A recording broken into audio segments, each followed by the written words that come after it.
The hidden driver of the Southwest Florida real estate market. This is Jeff Dumbrella. I'm the director of the Southwest Florida Real Estate Association and the broker of Steelbridge Realty, here to share some knowledge with you.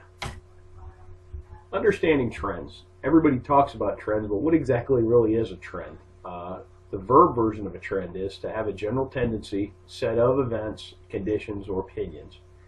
The noun definition: the general or prevailing tendency or course of events.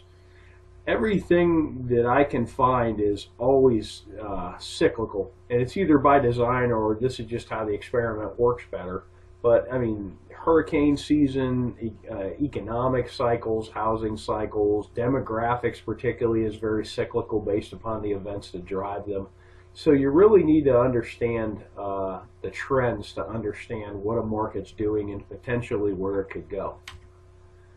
The base driver of the Southwest Florida market is retirees. They really are a base driver and a somewhat hidden driver. If you're not working or living in a retirement-based area, you tend not to notice it. If you live in some areas of particularly, say, South Fort Myers and some of the younger neighborhoods, you really wouldn't know retirees are base drivers because everybody around you is 40 with 3 kids.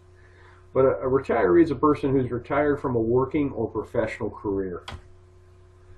In migrating retirees, spending initiates growth. When they come here, their first 2 years is very, very fruitful for our economy. They generally get some housing. I noticed they buy cars, they buy boats, they buy brand new Harley. Sometimes they buy all of that. Furniture. The first 2 years, there's a great study from the University of Arkansas. It's an older study, but it really showed some neat effects of, especially the first couple of years, of retirees spending and how it affects the economy. New jobs are created because they're a new demand. The neat part about the demand is most of the capital they bring from outside the market. So particularly if they're not working and retired, they literally just bleed money into our economy. And then some households, they build new houses. Some of them rent, some of them purchase. All of which creates jobs and income. How do you check this? Well, the U.S. Census. It's an official enumeration of population. They've been doing it for a very long time. One particularly useful set of data is the count of live births. They have a lot of data sets, and if you've never been to the census page, you can download most anything there with the click of a button. It goes right into Excel, and you can work with it. And this is how you can project and extrapolate current and previous retiree trends. How do we know this to be valid? Through analysis, it's been determined that 62 years of age appears to be the age to trend. I have trended ages 55 all the way to ages 70 against our sales counts. 62 is really the age to look at. The simple math always sheds the most illuminated path. Okay, our market crashed in 2005 to 2007.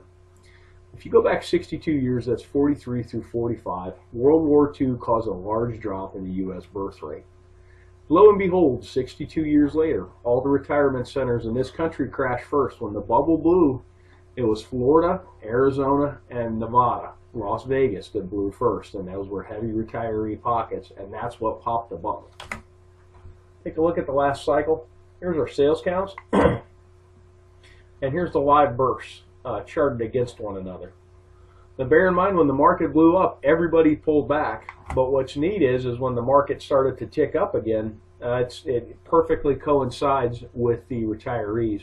March of 2008 was the first time we had a year-over-year sales increase in sales counts. And that perfectly correlates with the beginning of the baby boomers.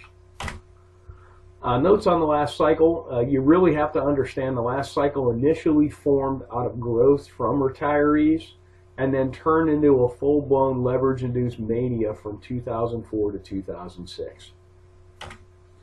So what do these trends project about 2016? Well, we're going to talk about that at Real Estate Roadmap 2016. It's going to be October the 20th, Tuesday, 5 to 7:30. Make sure you get there at 5. We're doing a really neat speed networking where you're going to get the opportunity to meet everybody in that room, because I know about you guys, but when I go to a networking event, I generally talk to 3 or 4 people, mainly because it takes me 20 minutes to say hi. But you'll leave these events and you wish you could have met more people and made more contacts. And speed networking, this should be a great vehicle to do that. It's at the marina at Edison Ford. And there's a link to this below this video if you have any questions. Thanks for watching. I hope this information is useful to you, and make it a great day.